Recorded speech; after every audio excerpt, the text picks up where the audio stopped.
السلام عليكم ورحمة الله.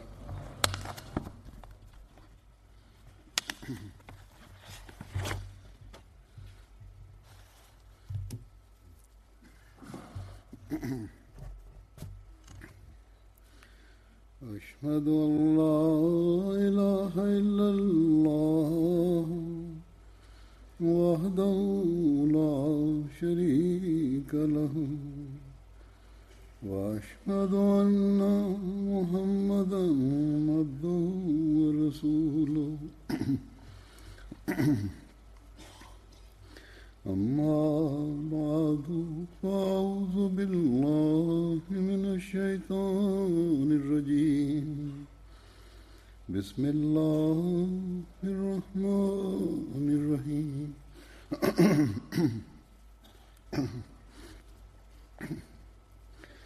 الحمد لله رب العالمين الرحمن الرحيم مالك يوم الدين إياك نعبد وإياك نستعين اهدنا الصراط المستقيم صراط الذين أنعمت عليهم غير المغضوب عليهم ولا الضالين.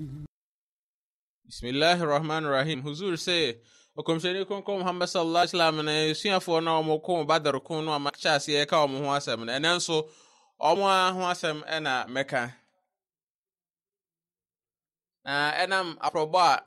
mi kontini ene jalsa hodo akoso ni ntino infimfini ho ba bi ye jae ho asem eka na if ada nyamesem ka etwato a meka omo ho asem no na September ne da edoso aduonu anumu no mekasafa Hazrat Khubayb bin Adi eho na ne ho asem ni bi no so etika mu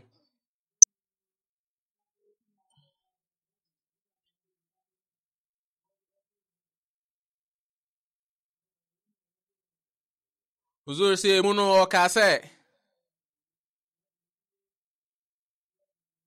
Hazrat Khubayb bin Adi emra we moja dansidini no Obompa ye kire Nyankopɔn sɛ ɔmfa ne nkyia soronko emma okomhyeni sallallahu alaihi wasallam oni ne nkyɛn na ɔte Medina. Saa nkrofo we ene nkrofo a na wɔn gyina brɛ ɛwɔ soro pa na wɔn be Nyankopɔn so pa yie. Nyankopɔn so sɛdeɛ na ɔne ɔmo si ɛte na ɔne ɔmo die no ɛno nso ɛma yɛ te ase. Na emra ɔka kire Nyankopɔn sɛ o Nyankopɔn sɛ o enkwa na akamie ye me wa ne wo na mini kwan bia metimi de afa so achia okomsheni sallallahu alaihi wasallam ti wan kasa echia no ma me na Nyankopɔn echia okomsheni sallallahu alaihi wasallam ema no nso ampa nti na okomsheni sallallahu alaihi wasallam one na suafo ni bi na ete honom na ohwa na oje so se wa alaikum salam na oka kire na suafo ne se sa ni pai wa free mo aye moja dansidini eno achi no enam Hazrat Khubayb bin Adi ene ne nkrofo ana ne nipa baako omo moja dansidifo a omo ye no ku ayeku omo ni ti no komsheni sallallahu alaihi wasallam Osma Hazrat Amr bin Umayya sa onko na nipa odisa amumuyo enimu no aya Abu Sufyan no omo nkore na omo nku no we ena ye na so twen na komsheni sallallahu alaihi wasallam Esma Hazrat Jabbar bin Sakhr Ansari enso eka ho sa nipa mienu yi omo etna omo yoma so edinante ya akopim so omo duru yajej bonwa a ufiri maka ekos eho no ma eye kwansini enwotwe eho ena omo chichire wonom emoano ena omo ra maka ewo anwumre Jabbar eka kire Hazrat Amr se enka ebenya nenka yakotwa ka ba ho ahia yakoye tawaf na efe so yaye asori raka mienu Hazrat Amr eka se aya makafo no aya wo mu suban se enwumra wo mu didi wie a wo mu betena wo mu efie no anim enti anya na ya kire yen Hazrat Jabbar eka se nyame adoma ensi sa Hazrat Amr waka se ti wo mu mienu wo mu eko ye tawaf ana fe wo mu eye nawafil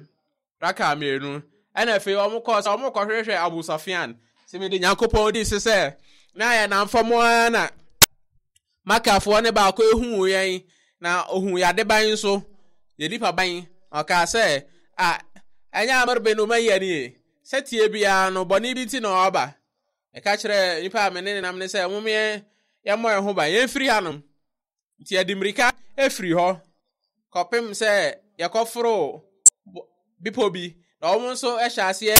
se wo mu di achi na mra ye koduru bipo no esoro pa no wo mu e pa ba esan o machi enti yesi fom e na yekohwe bipo no ne bodan bi mu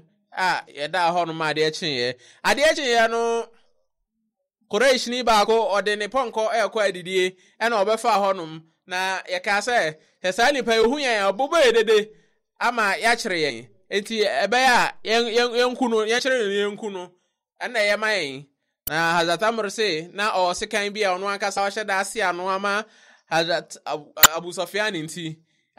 eno saskan no na ode to hye sani pa iso na o to hye ne boso ama nipa ne tianwu ama bakafo ni na ate enti omo edi akire bai na omo beduru ho no na oyawu enti omo pisa se hwan ene sa na omo ka kire ne se o ka kire omo se Amr bin Umayya na sa na wantimi an kire ono ba bia omo hye na owuye samra no na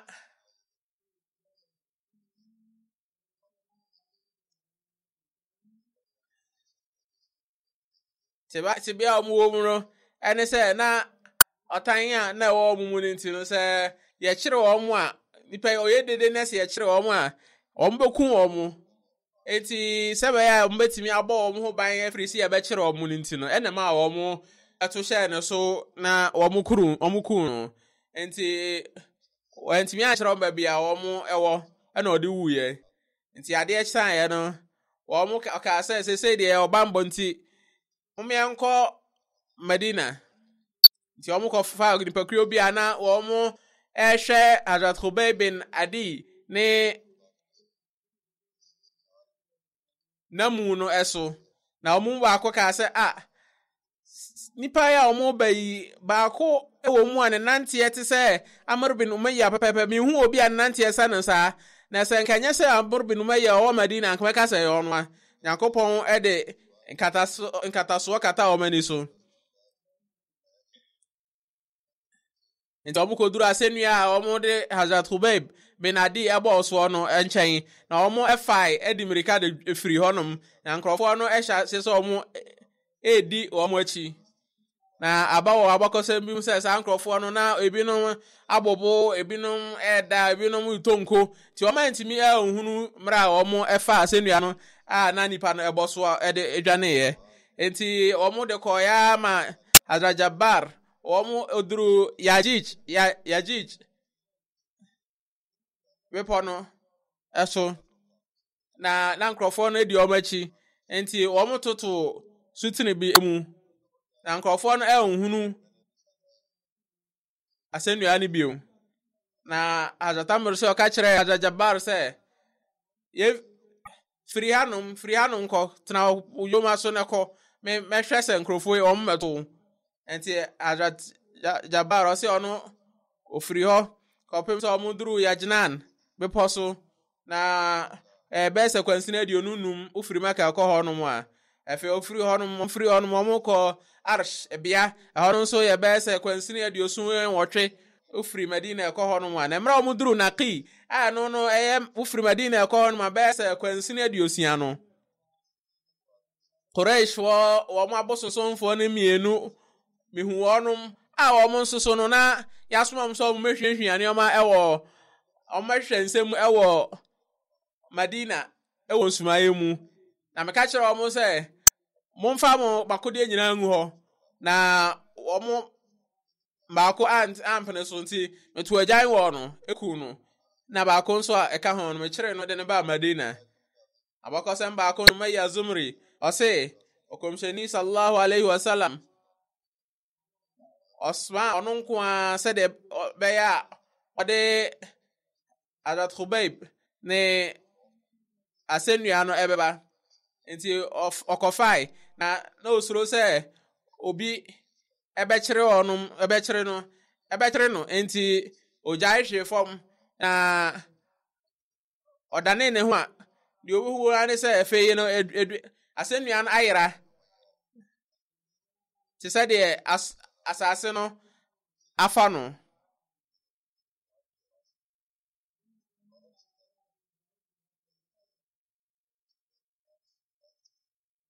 eti Hazrat Khubayb na mu no ɛyerai uzur sɛ abakɔsɛ medikan na ɔkan yɛ no ɛno ɛsɛ nokorɛ sɛ ɔmo di ɔmo akyi no ɔmo ɛtoto sutene bi mu ma sutene no de ne kɔe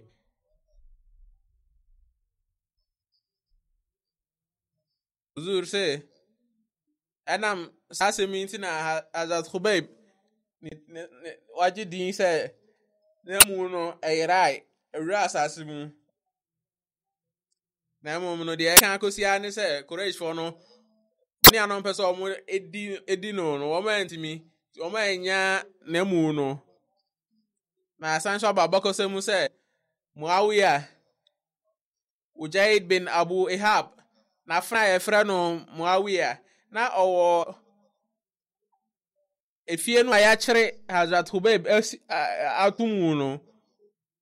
ɛno na ɔwɔ Muawiya ɛkyere ɔbɛda na muslimni ba mapa nti ɔno ɛna na ɛbɔ yɛ amaneɛ sɛ ɔdo Nyankopɔn din sɛ Hazrat Khubayb ohunu obi a na ɔyɛ nipa pa kyɛn no da na ɔde obie ɛpono no ɛhwɛ sɛ saa Khubayb no na yɛde nkɔnsɔnkɔnsɔn akyekyere no na samra ne emra a na bɔbe asan wɔ asase so koraa nso wobɛhu sɛ Hazrat Khubayb no na ɔwɔ bɔbe a ɛte sɛ nipa tiri ɛwɔ ne nsɛm a ɔdie wei Nyankopɔn no akɔ nhoma ɛnyɛ hwee ka sɛ Nyankopɔn no akɔ nhoma na ɔyɛ ɔsɔre tahajjud na afei wakan Quran na ma ne te ne Quran kenkan na ɔmo esu na dakoro mibisa ne sɛ Khubayb ana wɔ ade bi a adehia bi ana na ɔka sɛ da bi mini adehia bi a nanso so no ɔde ma me nsuo nwunu na mɛma me aduane bi a yɛbɔ bosom bi din na aku no abɔ bi abɔ bosom bi din na aku no na sɛ nkrɔfoɔ yɛ ɔbadwen sɛ ɔmbɛkum a ɛno nso bɔ mamaneɛ na emra bosom ya makafoɔ ne hyɛ mu ɔmo ntimi enkum obi a ɔmu no etwa mu a ɔmo yɛ sɛ ɔmbɛku no sɛ mekɔgbɔ na amaneɛ sɛ ɔmo ayɛ ɔmadwe ɔmo ebekum wɔ na mede Nyankopɔn din sɛ wankyerɛ bibia sɛ aha no koraa yɛbɛku no na aha no na mmom ɔka sɛ ma me blade na memfa enyi me ho nya me ho yie na ɔse Osman Abu Hussein ɛna ɔde blade ne man sɛ ɔmfa kɔma no ɛyɛ ne ba mpokura ne yɛsi nyɛ ne ba paa na mmom ɔno na hwɛ no na mmara akɔla no Osman no ma ne kɔɔyɛ no ɛba metirim sɛ ɛne ɛsɛ deɛ Khubayb wanya kwan a ɔba bɛdi awu ahyɛ awudi a yɛde bɛdi no na anan maso akɔla yi sɛ ɔmfa blade nkɔma no ɛne ɔde bɛku no pɛɛ na oku ne wie a aka sɛ sɛ maku na wie deɛ ɛne musom kum ya na ahyɛ anan pɛpɛɛpɛ ozuru sɛ na ebinom sɛ saa akɔla no na ɔyɛ akɔla a ɔdi agorɔ na ɔkɔ akɔla ketekete na ebinom nso sɛ na ɔyɛ akɔla a ɔno waduru ne mfie a yɛtumi soma no ɛma ne kɔ nti na ɛyɛ n'adwene sɛ mo bɛkum deɛ ne me nso bɛkum akɔla yi pɛpɛɛpɛ nti mmra akɔla nkɔduru ne nkyɛn no na ɔda hɔ na ɔka sɛ ɔka no agorɔ so sɛ o akokoduro paa o ana ɔmaame anyɛ ne sɛ bɛkum ana ɛna ɔde blade ama wo sɛ fa brɛ me wa bra mo nso so ma madwen se mbokume Hazrat Muawiya say ono so kra no na otie sa ansem a Hazrat Hubayb e ka no na me kan se me ka kire ne se oh Hubayb me de me re e na hye Onyankopon mu amasma akola iso onfa de imrewo mansma no se de be ya obetimi akuno Hazrat Hubayb e ka se me akasa kra no mente sa se mekuno dabi yan yasumu no atuate anya mumuyo nya de a yefo aso na me ka kire ne se adechi a nkrofo ba befa wo no makun Muawiya no e na eka nti nkrofo e befa no omo de abanka ba agu ne nan e na omo de ne ko Tanim we ya bia ufiri maka ko no ma kwansin miensa nti nkrofo bebre anso edi akire nkola mpani ma ene nkoa ne mfra nyina e ba honom se de ebe ya o mba behwe ekun ni bi na abakosam ne kire se maka kronim no obia anka ho nkrofo a na wonom epese wo mo ekunu ehye wo mo papa no a wo mo kun wono ewo eku badr kun ni mu no wo mo eba ho se o mba behwe sasemi na nkrofo a na wo mo so enye se omo pese wo bibi tia no enam bibi a waye nti no omo nso enam Islam na omo mpe Islam asemti omo ba ho se omo ba behwe bi enti omo de Hazrat Hubayb ene Hazrat Zaid bin Dasna ene kodru Tanim ho na omo bo asendua kakraka na omo de Hazrat Hubayb ben inside dua no omo pejasi ho na Hazrat Hubayb ka se ana wetimi ama me kwan ama maye asore nafil mienu ana na nafil raka mienu ana na obai nasemo waka ne se Hazrat Hubayb wanye asore ntintintin o tietietia na Ibn Sa'd nso se Muawiya oba no na oye Ujayd bin Abi Wahab ne afna Alama ibn Abdul Bar ono de ose na Hazrat Hubayb na owo Ukba efie na yire Ukba na yire ena na ma na duane Alama ibn Asir Jazri ono so atwere se Hazrat Hubayb ono ne sahaba ni a odikan a ye bo na asennuam ewo Nyankopon kwan so Hazrat Muslim Maud radiyallahu anhu nso atwere se efasa ekunwe ehun se nkrofo a mo ba ya na mo ba behwe ekun no na Abu Sufyan na oye makafo pani oka ho na odane nani hwe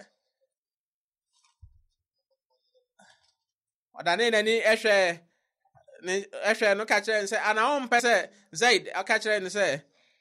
ana on pese ka komshini sallallahu alaihi wasallam na nke be ne sa na nka o wanya ho atena obabi e ofie na Zaid bin Dasna aka kire ne se ade ba asem na woka no me ebeye me desa me mewu chen se komshini sallallahu alaihi wasallam obefa Medina na kase bia wo no nenam na sa asem we epusu Abu Sufyan pa na eye no wa na osan so ehwe Hazrat Zaid na efe ne brase na o ka kire ne se Nyankopon eye madansi ni se komshini sallallahu alaihi wasallam no ne Muhammad no ne nkrofo se de omsi do no mi hu so obi do nkrofo do obi sada weinum ne sahaba fo no komshini sallallahu alaihi wasallam ne suafo no wo mo edosronko ana wo ma komshini sallallahu alaihi wasallam ene aforebo honhom soronko ana wo wonom so na Nyankopon so sen na osini omotenaye oni omotenaye kwan adadie ewo eso adadie paye amra Hazrat Hubayb ka se me wu ewo Nyankopon kwan so a ene me akasa me hwan me boa me so na ne sen se me wu o me seri fast me wu ato me sabonkum so ana me wu ato manim no eno emfa ho me wu Nyankopon kwan so no ana me hia ade ba akopɛ na ope ewo ansa no wafiri ewiase na eno ne se obeye nafil obeye asore raka mienu na afei ɔsan so pɛ sɛ ɔkyea kɔmhyɛni sallallahu alaihi wasallam na nyankopɔn so yɛ hyehyɛ ma ɔtumi kyea no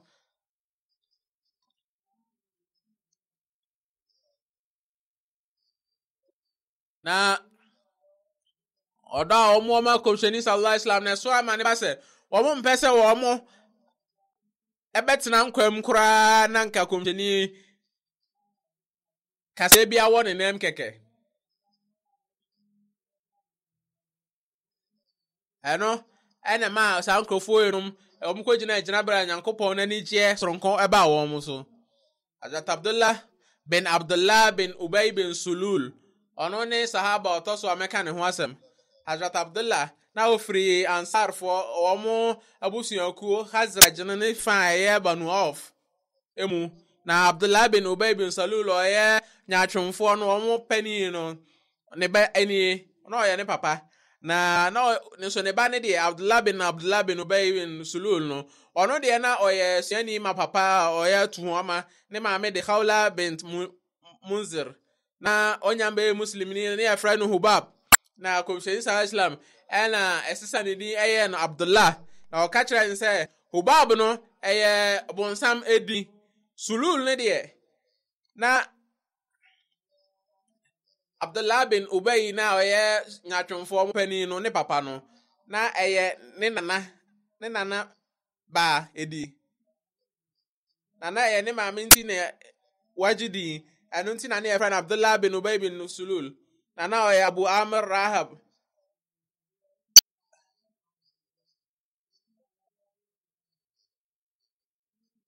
ne ba na ɔno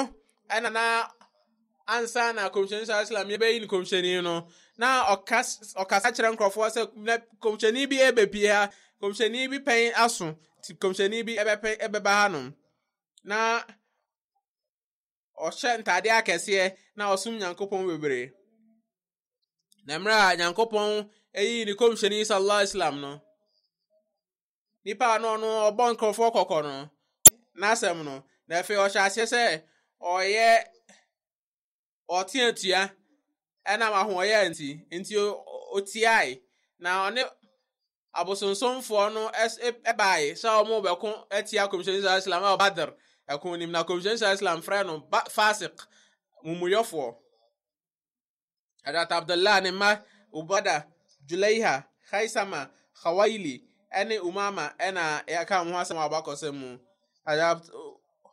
Abdullah ɔbɛyɛ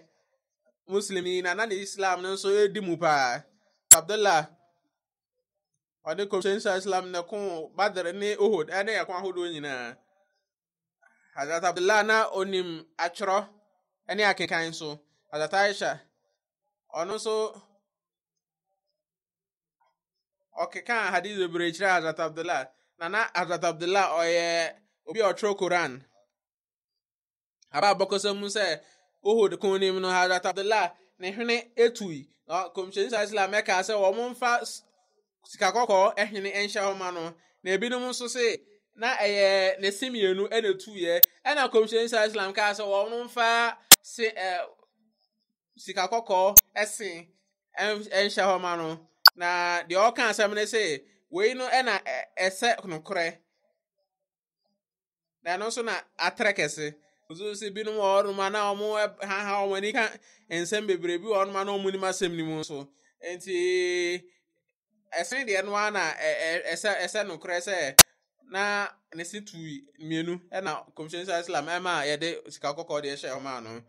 Uhud konim no ɛmra a ɔmo ɛkunwie yɛ no na ɔmo kɔ no Hazrat Abu Sufyan ɔto muslimfoɔ ne nkyia sɛ ɔmo bɛsan so aba afe sɛsɛ na ɔmo abɛko bio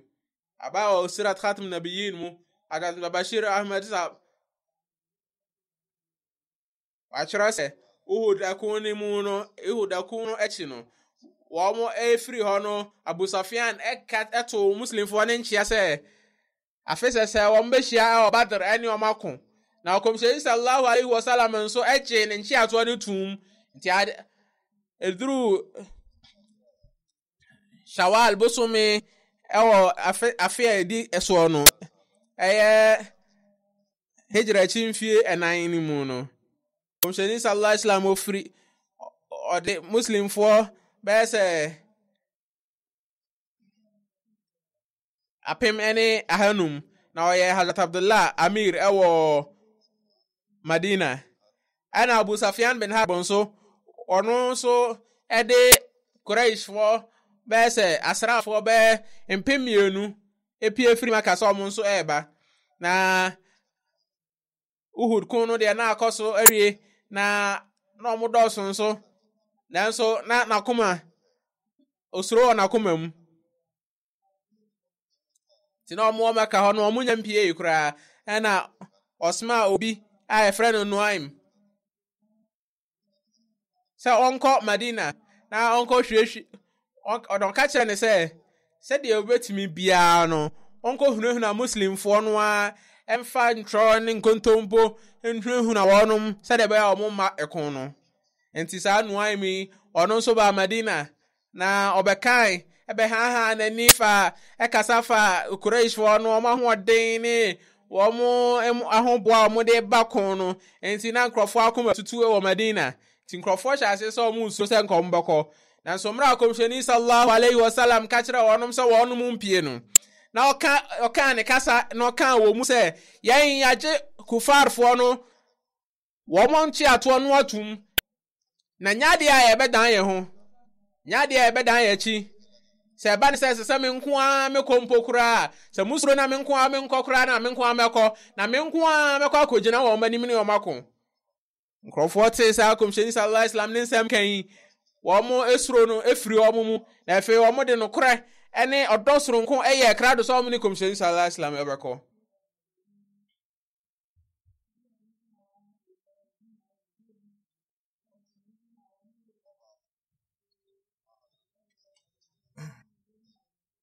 uzur se enti komsheni sallallahu alaihi wasallam ne sahaba fo apem akoni ahanum efiri Madina so wonum okọ na Abu Sufyan nso esim na komsheni sallallahu alaihi wasallam de omo kodru omo bia Badr na so Quraysh fo de omo ba kakra no na omo san sa omo chi ekoye na ba de sai na omo san omo chi emra Abu Sufyan ohun said Nuaim no Osman so nko hunu na Muslim fo no wadi nkugo anya ya otimi eye no afei akoma tuyi enti afei o sha ase so kasa kire nasrafo se mukra no afuwe no akomasi o na ahokire wo ho ti nya de asese yekoko omiensan yachi na yehugunu yen asan so ba ne abeto ahya Madina so enti Muslim fo no de o mutena Badr asase ne so be na enwotwe na enam sa Zulqada ebiano samra no na omo edi afahyebi enti Muslim fo no so omo ekotonton omo nioma ekodi dwa ema omo enya amfaso pa omo se omo nya amfaso ma ne ba se eba ne ba se sa ena enwotwe no omo edi dwa no omo dwatere no eba ho mienu ma wonum amra afahye no ewie ye no na efe Quraysh fo no so entimi ama no okomsheni sallallahu alaihi wasallam wasanachi onene nkrofo no eba Madina na Quraysh fo no koduru Maka no omsha ase so omo san so aya hoboa aba Madina we no sa kun we no ankom kokon ya fra no al-Badr al-Muawid Mawayid yamama kuni ma Hazrat Abubakar ni khilafat mu ana Hazrat Abdullah ofrimu Bukhari mu Hazrat Abdullah ne papa aya Abdullah bin Ubay bin Sulul nyatwonfo ne pani no agba fa ne ho se uzur se semni bi wo hono ma oka se de be ya ebehu abakosem no ebia na ne nipa no eni prekope nenso oka se be ebehu abakosem Hazrat Usama bin Zaid se komsheni sallallahu alaihi wasallam otna frumponko bi eso na ode Hazrat Usama etna na chi na omo kosra Saad bin Ubada na Banu Haris bin Khazraj omo ebia eho na oti we asemesi ansa na Badr ekon no esie Hazrat Usama se omo kono ano komsheni sallallahu alaihi wasallam ekofa nkrofo bi eho na Abdullah bin Ubay bin Sulul nso etim ọka ho saa mra no na Abdullah no bin Ubay bin Sulul na ọmeye muslim ni saa de nya atwe Islam na ọbagye tu mu no kora no na onyanye na saa nipa kuro no na abosonsomfo wom na Yudafo bi so wom na muslimfo bi so no ewom na ọmo edi afutufra na Abdullah bin Rawaha na ono nso eka ho that Abdullah bin Rawaha amra ọmụ hụnụ saa abụọ wee no Abdullah bin Ubay esori na ọhyase sọ ọka ohra na ọka kyerɛ komsheni sallallahu alaihi wasallam sɛ hwɛ na wo wankuyen komsheni sallallahu alaihi wasallam ɛte saa asɛm wee no ogyina na osi fam na ɔfrɛ wɔnom ɛba Nyankopɔn nkyɛn na ɔkan Quran ɛkyerɛ wɔnom Abdullah bin Ubay bin Sulul ka kyerɛ ne sɛ saa asɛm a wɔkan no adeɛ biara ni hɔnom a ɛyɛ kyɛn deɛ wɔkan ai deɛ wɔkan no deɛ ɛyɛ ebi nso ana deɛ ɔkan ne kyerɛ sɛ wani so no deɛ ɛyɛ pa no aka no sɛ deɛ ɔkan yɛ no deɛ ɔpɛ sɛ ɔkyerɛ no kyerɛ nneɛma bebree na nso so no sɛ deɛ ɔkan yɛ ne sɛ wasɛm yi no yɛgye tum sɛ ɛyɛ o nanso wo deɛ kɔ na kɔtena wo fie deɛ ɔbɛba wo nkyɛn no na waka akyerɛ no ɛnyɛ yɛ ha na ɔbɛba bɛkeka akyerɛ adat Abdullah bin Rawaha te saa asɛm yi na ɔka sɛ dabi Nyankopɔn kɔmhyɛni ɛyɛ abra na bɛkeka kyerɛ yɛn ni gye ho paa saa asɛm yi a wɔkeka kyerɛ yɛn afei muslimfoɔ ne Yudafoɔ no ne abosonsomfoɔ no ɔmo hyɛ ase sɛ ɔmo kasa tia ɔno ho ɛka kakra hwɛ nka ɔmo to ahyɛ ɔmo ho so na kɔmhyɛni sallallahu alaihi wasallam ɛma ɔno ɛkyerɛ ɔno abotrɛ ɛdwedwe ɔmo akoma ɛna ofiri ɔnom ɔtena na boa no so firi hɔ kɔpem sɛ ɔkɔduru Hazrat Saad bin Ubada hɔ na Hazrat Saad bin Ubada ka kyerɛ ne sɛ kɔmhyɛni sallallahu alaihi wasallam ka kyerɛ sɛ Saad ana wante deɛ Abu Hubab ɛka yɛ no na Abu Hubab no ɛyɛ Abdullah bin Ubay bin Sulul no na kɔmhyɛni sallallahu alaihi wasallam ka kyerɛ sɛ ɔka sɛ ni sɛ kyerɛ me Hazrat Saad bin Ubada ka kyerɛ ne sɛ Nyankopɔn kɔmhyɛni fa ne bɔ na ɛkyɛ no na yi wani free no so kra na mede Nyankopɔn no a oyi enwoma abrawo no mede ni di se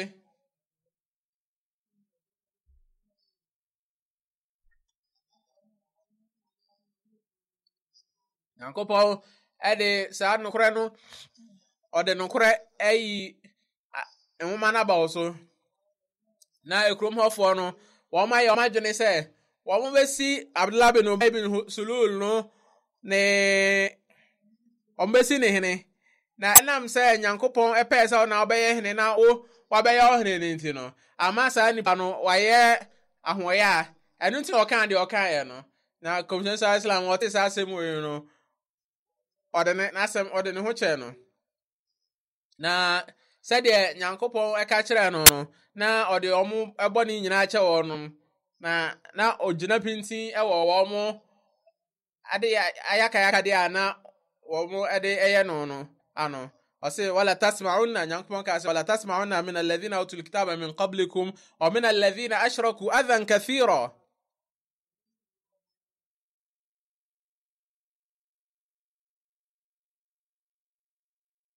ɔse sɛtie bia nkrɔfo a edi kan eyi enwoma ma wɔnom no ne nkrɔfo a wɔn ɛde mbata ho abata Nyankopɔn ho no bɛte nsɛm bɔne a ɛyɛ paa firi ɔmo hɔ Nyankopɔn ka sɛ wadda kathirun min ahli alkitab law yaruddunakum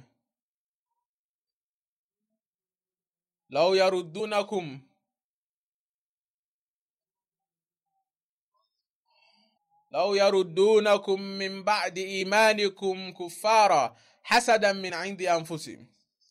ɔse nkrɔfo a ɛdi kan de enwoma nkrɔfo no ɔmo dodoɔ no a bɛpɛ sɛ nka wagye adi awie no ka ɔmo san so ayɛ wo tiafo ɛnam wɔn ahoɔyɛ a wɔn akoma mu no nti kɔpem sɛ Nyankopɔn de hyɛ foforo bɛba no fa wɔn bɔ ne kyɛ wɔnom na Nyankopɔn otumi bibi ayɔ nti kɔmhyɛni sallallahu alaihi wasallam sɛdeɛ ɔka kyerɛ Nyankopɔn ka kyerɛ no na emere nyinaa no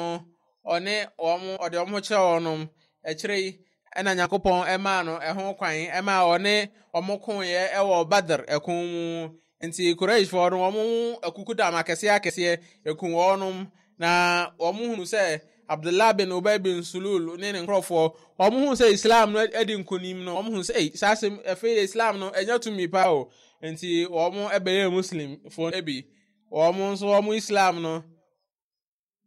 de ya ɔmo bɛyɛ Islam no ane sɛ ɔmo hunu sɛ Islam Muslim fo no di nkonim na ɛfɛ ɔmo akomam na ɔmo akoma atu ɛna ɔmo de bɛyɛ Islam no bi enti zuru sɛ nyoma no bi wɔ hɔ no ma ene asema meka ni twaka pa yi nso no sɛ be benya abakɔsam hunim de enti maka na Abdullah bin Ubay bin Sulul eni oma oyeye na Bashir atro ne ehun nsem ni bi ase komsheni sallallahu alaihi wasallam oboaboa Muslim fo no bi ano sɛ obɛfde wɔn adwene sɛ ana Uhud ko no wɔn pie na wɔn nkɔ hyia Makafo ne wɔn nkɔ ana wɔn ntwɛn wɔn Madina na Abdullah bin Ubay bin Sulul ɔyɛ atwumni no na ɔno nso ɛka ho wei ne da edi kan a komsheni sallallahu alaihi wasallam ɛfrɛ ne sɛ ɔbɛgye no adwene na ansa na komsheni bɛsrɛ ɛbɛgye wɔn adwene no komsheni sallallahu alaihi wasallam ɛka sɛ ɔkyerɛkyerɛ wɔnom saa nkrɔfoɔ saa Quraysh fo no wɔn adwen bɔne wɔn afa ne ade na ɔsɛ mehu dae bi sɛ yɛkum nantwie bi na afei so me sekan no ɛni ɛso abu na sahabafoɔ no ebisa sɛ o Nyankopɔn komhyɛni saa dae no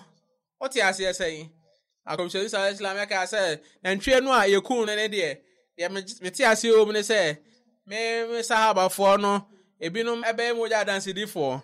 na me ankasa nso me sekan a no bu yɛ no ɛno nso ɛkyerɛ sɛ mabusuafoɔ ni bi nso ɛbɛfirim anaasɛ me ankasa koraa no medi ɛya obi ɛwom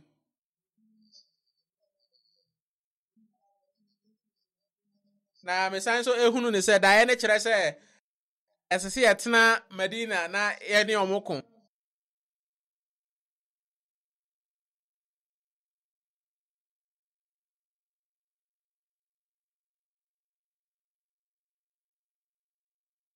enu echi no okomsheni sallallahu alaihi wasallam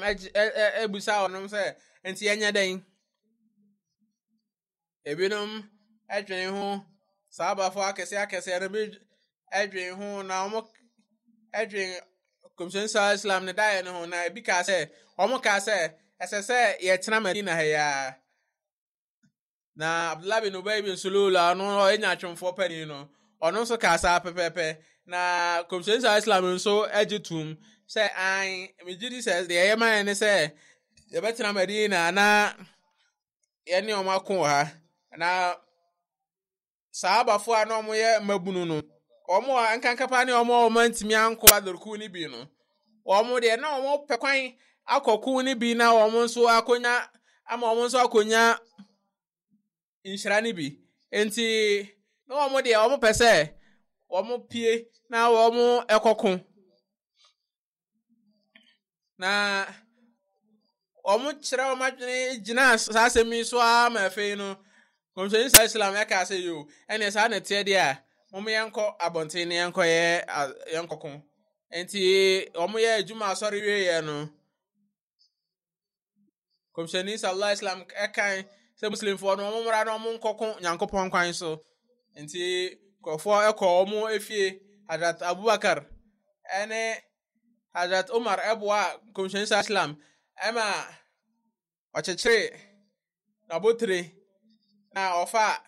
ne akodeɛ na saa mmerɛ no Hazrat Sa'd bin Muaz ɛne asahabafo akɛseɛ ne bi wɔ hɔnom a ɔmo nso ɛkɔ kasa kyerɛ mbambunu ne sɛ deɛ ɔmo yɛ ne nkɔyie ɛma ɔmo hyɛ aseɛ sɛ ɔmo nu ɔmo ho adɛn nti na komsheni akyerɛ n'adwene wie na mo bɛgyina mo adwene so sɛ kyenkyena yɛnyɛ no mo deɛ na ɔmo hyɛ aseɛ sɛ ɔmo nu ɔmo ho na mmerɛ ɔmo hu sɛ komsheni sallallahu alaihi wasallam ahyɛ n'akodeɛ wahye na kochem afa na kodie no na komsheni Islam eba no omo akoma tutu yi na e omo ya nti omo nyina de ne ba ko e ka se o Nyankopɔn komsheni ya yamfom so se o kira wagene wie ye no yen so ye kira adwen foforo se de o ankasa o hu se ye no yesrawo ye ne sa pepepe ma ye nyame ya adoma enhira be wo pepepe na komsheni sallallahu alaihi wasallam ka se o kan o tumi die so se Nyankopɔn komsheni no enya de a ewo ho ma no se enya ni monyam ma Nyankopɔn komsheni se obehya akochem na afi obehya nso eyi agu honum kopem se Nyankopɔn ebeka bibi ti se Nyankopɔn aka bibi enti se Nyankopɔn na aka de a ene mmom mo Nyankopɔn di na yenko na se mo kire abojo kire de a ene munya rehemu se Nyankopɔn ne mo ana o mo so eno achi no komsheni sallallahu alaihi wasallam oma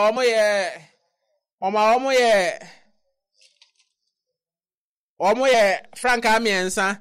for franka ne o Said bin Uzair ensem Hazraj for so franka ne o Khabab bin Munzir ana fi muhajirin for omo franka no na eno so Hazrat Ali en China o ana fi o ye Hazrat Abdullah bin Maktum ono so o ye no imam e wo Medina enti omo ye asor ye no ana mu free Medina ekronim afi Saad bin Muaz ene Saad bin Ubada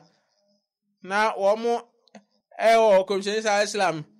ni yoma no anim ana omo aka no omo won nsani fane ni bonkum ene nachi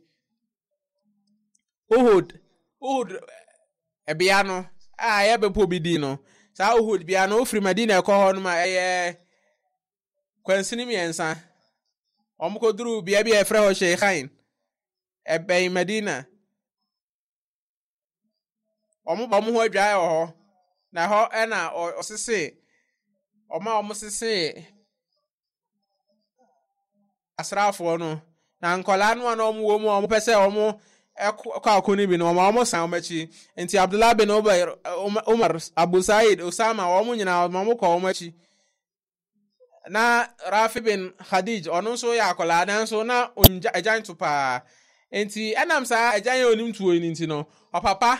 ede ne ba komsheni Islam nchen na osra ne se nka o ma ne kwan e ma ne nkwa akun ne bi na komsheni Islam dane ne ni o de hwe Rafi no na wajina honum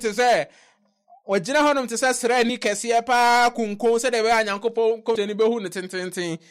na komsheni Islam ma no kwan se onko akun ne bi eno na Samura bin Jundud wono so ya sign no na ya sign no hu say amara African no otan ko ne papa e ho say ko sra ma me na me ntimi nko efri say me ntimi nko bi me rafe no mu ahoden cha no ntimi kura e de bo fom enti o papa no de ne ani de ne ko komsheni Islam ho e ko ka kire say me ba no so pese o ko bi na say ani say enti komsheni Islam ka sa na tie de ani mo mfa rafe ma na one Samura no omo emekun ne hwe enti omo ekon na anchakura na Samura no efa Rafi na ehwiri ne bofom enti Nyankopɔn komsheni hunu sampa Samura no ne ho ade enti omane kwan so ono so enkobi onko akon ni bi enti one Rafi nyina ekobi na ade asa enti Hazrat Bilal o Frazan na sahaba fo no omo ye asore o komsheni sallallahu alaihi wasallam achi ana omo eba omo adwa e ho no mo na komsheni sallallahu alaihi wasallam oyi Muhammad bin Maslama one sahaba fo be se aduonum na o kachira onum se wo mo enhwe wo mo abra wo mo adeda no ade chen ye Shawwal ne bosumi ne da toso Shawwal bosumi ne da toso dunum ye hijrachi infie miensa March bosumi no ne da toso aduasa baako mfie ahansia ne du enan ana omo sha se so omo eko na Abdullah bin Ubay bin Sulul aye nyatwomfo ne pani no ono oyomumuyosem esde ne nkrofo be se ahasa esa omachi eko Medina say sa komsheni sa Islam wan tie ba sam eno akọ akotie nkola no asem na me abi afiri Medina nti me nkrofo san achi am yakọ nkofo eka say onyayi na wo mo enyayi onya de oya no na ombekumbi enso wanti o se we enya enko na moko ewu na moko wuo enti onne nkrofo san omachi nti muslim fo na aka hanson keke hanson pe ti omo ekon omo ne kufar for impem miensa nti echire meka eho asem meto aso sa mere me pese me ye meka obi a wafiri mu eho asem na me ne janaza asori achi afra na Haja Bashiruddin Kamar Sab na oye Maulana Kamaruddin Sab a won so afiri ne ba ofiri mu October bosumi de toso na edu wa bra no di mfie aduo wotwe insia inna lillahi wa inna ilaihi rajiun ya won wakade an mfie apem ahankron ne aduasa miensa na sade medical kan Kamaruddin Sab ne ba na Maulana Kamaruddin Sab ono ana Hazrat Muslim Maudi kan ye no sadr khudam majlis khudam al-Ahmadiyya UK ya miri yo ye ne wafa na ofri hardin sekwani na se oye ne bampo na Hazrat Masima Islam waka ewa anjami atam emu se me eya nan sembe mo afa me nkrofoi eho ebi no hon mo munis kakra se mia Jamaluddin ni Imaduddin ane mia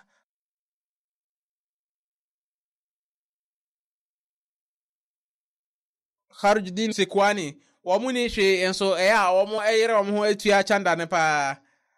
afi nso asan kan womo ho asem se san kofo miensan womo kwan womo faso tia womo chanda no won pa womo eni wiase sikakra weka said womo te say Hazrat Abubakar ode ne omo owo nyina eno ebae no sa na womo so womo de womo nyina womo de ba nti Hazrat Haja ina ofri womo sankrofoi womo abusuam nti ofri Pakistan ba oye adwuma o Pakistan Air Force mu efe oba UK 58 na obaye adwuma nko aba se aduasamiensa mfie aduasamiensa samre nyina na opese ode ne ho bo afre ma jamaat nti na ohyeda eye adwuma anajo se de be obetumi aboa jamaat na wia nti oye odinya di brebebre ono ne kaida na odi kan ewo UK ewo oye kaid no be se mfie nso samre nyina no na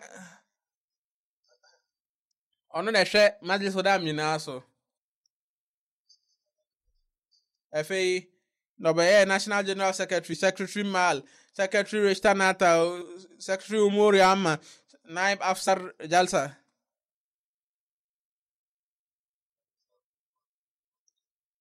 na osuban pa bebre na odo khilafat pa nso ye o bo kase de ma asori mpanimfo na obi a ne ho tepa oye tajud na obi nso ye nkabonwu asori na obi nso otia ne chanda pa ye obi a ne ho te na odo nkrofo na open nkrofo nkola nso asempa odibo kase ma mpanimfo ne nkola nyina obompa ye bebre na oyemusi nso nyame adom nti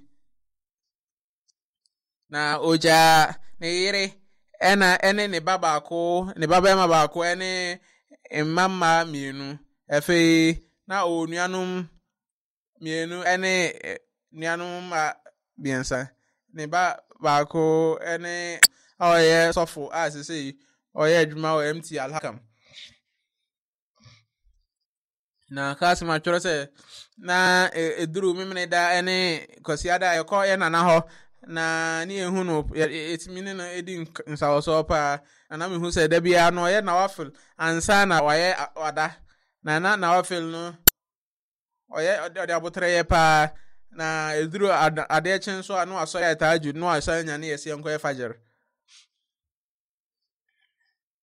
ase sa ni ehu ne se sa ni pay oye osuban papa na nya de otwi anim basbasa me kai se otwi anim baako me kai eno so de esi ye de se me sha no na minim hwe enti me kokko bisa se khalifa otoso 9 sa amra na khalifa otoso 9 na also se ofiri mu a why na be khalifa na me nana no otwi anim ka se menka bibisa me bisa bibisa sa amra no na me di hu se khilafat no ni jira bre e osoro pa enti na sa ni pai owo chaka soronko ane khilafat o chaka soronko choro krata abraham bebre na ansa na me betu amantue me beba aproboyi no oba menchai na omo hunu se wanya cancer kokoram yare nanso ogina ano kese asumdwem nankopon fa ne bone ncha no na onfa na domungu no so na onfa den kan krofo a odo omo ne ho na ne nchiriman so omo ntimi enye ento papa yo no so amen.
الحمد لله نحمده ونستعينه ونستغفره ونؤمن به ونتوكل عليه ونعوذ بالله من شرور أنفسنا ومن سيئات أعمالنا من يهده الله فلا مضل له ومن يضلل فلا هادي له ونشهد أن لا إله إلا الله ونشهد أن محمدا عبده ورسوله عباد الله رحمكم الله إن الله يأمر بالعدل والإحسان وإيتاء ذي القربى وينهى